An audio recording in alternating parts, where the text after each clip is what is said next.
Well, thank you very much, Larry. It's great to be back in beautiful Davos, Switzerland, and to address so many respected business leaders, so many friends, few enemies. Certain places in Europe are not even recognizable, frankly, anymore. They're not recognizable.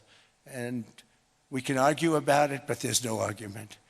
Friends come back from different places. I don't want to insult anybody and say I don't recognize it. And that's not in a positive way. That's in a very negative way.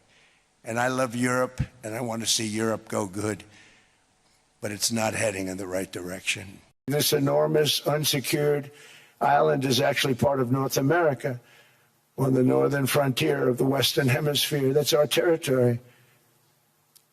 It is therefore a core national security interest of the United States of America. And in fact, it's been our policy for hundreds of years to prevent outside threats from entering our hemisphere, and we've done it very successfully. We've never been stronger than we are now.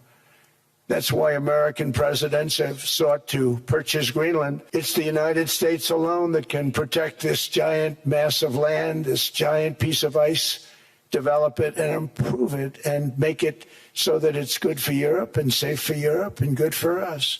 And that's the reason I'm seeking immediate negotiations to once again discuss the acquisition of Greenland by the United States, just as we have acquired many other territories throughout our history, as many of the European nations have. They've acquired. There's nothing wrong with it. We probably won't get anything unless I decide to use excessive strength and force where we would be, frankly, unstoppable.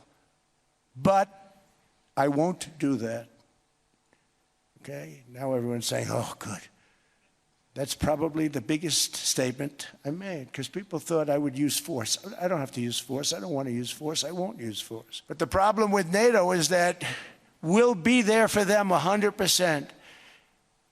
But I'm not sure that they'd be there for us. If we gave them the call, gentlemen, we are being attacked. We're under attack by such and such a nation.